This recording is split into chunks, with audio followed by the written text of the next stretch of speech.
राम राम दोस्तों, स्वागत है आपका 3G Guruji Sanskrit and English channel में।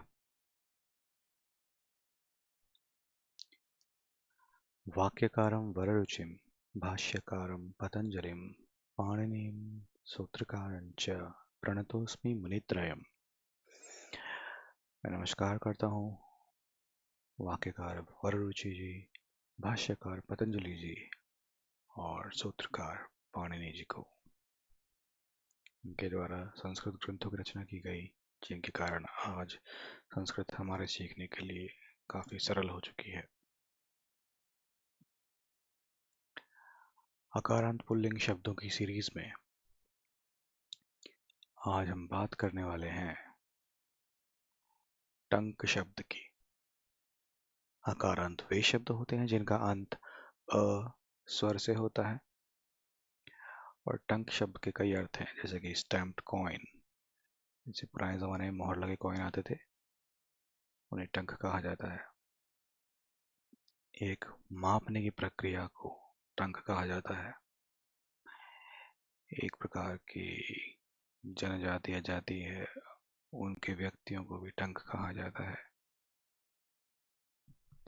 ठीक है, तो अगर आपको और अधिक मतलब जानने हैं इन शब्दों के या फिर टंक शब्द के, तो आप spokensanskrit.org इस वेबसाइट को विजिट कर सकते हैं। ये एक शब्दकोश है जहाँ पे आपको टंक शब्द के कई मतलब प्राप्त हो जाएंगे। ठीक है, तो मैं ये वेबसाइट का नाम अपनी डिस्क्रिप्शन में भी डाल दूंगा, आप वहाँ से भी देख सकते हैं। आगे बढ़ते हैं। आप ये देख रहे हैं कारक, विभक्ति, चिन्ह। चिन्ह का प्रयोग हिंदी ट्रांसलेशन के लिए हम इस्तेमाल करते हैं यहाँ पे, और हम क्योंकि संस्कृत नहीं जानते इसलिए हम समझने के लिए भी इसे प्रयोग करते हैं। ठीक है, कारक का प्रयोग हमें बताता है कि कौन काम को करने वाला है, क्या काम है, किसके द्वारा किया गया, किसके लिए किया गया, किससे अलग होकर हुआ, किससे संबंध रखता है, किस पर अधिकार है। ठीक है, संबोधन में किसी का नाम हुआ। तो अब कारक के साथ या कर्ता के साथ या फिर कर्म के साथ कौन सी विभक्ति का प्रयोग होता है, ये साथ में इसके दिया गया है। ठीक है, वचन हमें बताते हैं, एक वचन बताता है कि किसी एक शब्द के लिए, द्विवचन बताता है दो शब्दों के लिए, और बहुवचन बताता है दो से अधिक शब्दों के लिए। ठीक है, तो पूरा कॉलम जो है बहुवचनों का है, ये द्विवचन का कॉलम है और ये एक वचन का कॉलम है। जिस तरह से हम समझेंगे इन शब्द रूपों को, वो हम समझेंगे लेफ्ट से राइट, बाएं से दाएं। ठीक है, कर्ता प्रथमा ने, यानी कि टंक ने, दोनों टंकों ने, सभी टंकों ने। कर्म द्वितीया को, टंक को, दोनों टंकों को, सभी टंकों को। कर्ण तृतीया से, के द्वारा, के सह, के बिना। ठीक है, तो ये कहते हैं टंक से, दोनों टंकों से, सभी टंकों से, टंक के द्वारा, सभी टंकों के द्वारा, क्षमा कीजिएगा, दोनों टंकों के द्वारा और सभी टंकों के द्वारा। टंकेन सह लगाने से या बिना लगाने से, टंक के साथ, टंक के बिना, दोनों टंकों के साथ, दोनों टंकों के बिना, सभी टंकों के साथ, सभी टंकों के बिना।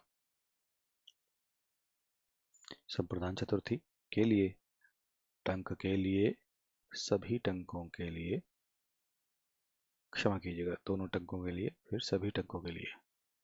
वैसे हम करते हैं नमः शिवाय, तो शिव के लिए नमस्कार।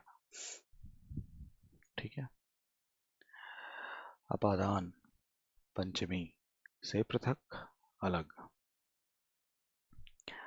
तो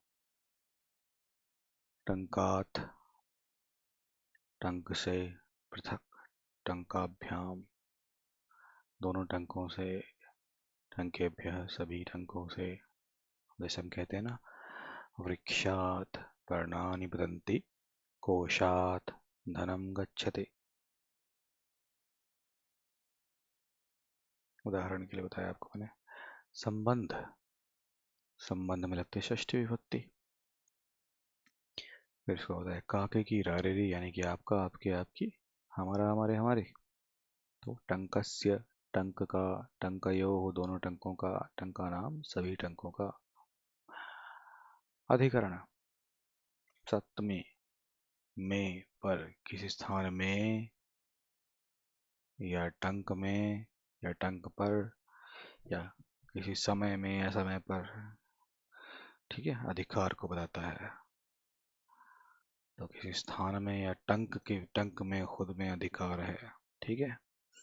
तो टंक में, टंकयोः दोनों टंकों में, टंकेषु सभी टंकों में। संबोधन, संबोधन जैसे कि हम किसी को बुलाते हैं ना, जैसे हे राम, हे शिव, इसी प्रकार हे टंक, हे टंकौ, हे टंकाः। ठीक है। तो ये था हमारा टंक शब्द का एक्सप्लेनेशन। आप लोगों के लिए आपको समझाया गया इनका क्या मतलब होता है। तो मेरा मानना है कि आप इन्हें समझें, कर्ता प्रथमावयव और कारक विभक्ति और चिन्ह को समझें, और उनके हिसाब से इन्हीं शब्द रूपों को सीखें। ठीक है। तो अब आपसे निवेदन है कि आप लाइक करें और शेयर करें इस चैनल को औरों के लिए, और सब्सक्राइब करें आपके लिए। तब तक के लिए धन्यवाद। फिर मिलूंगा मैं आपसे अपनी अगली वीडियो में।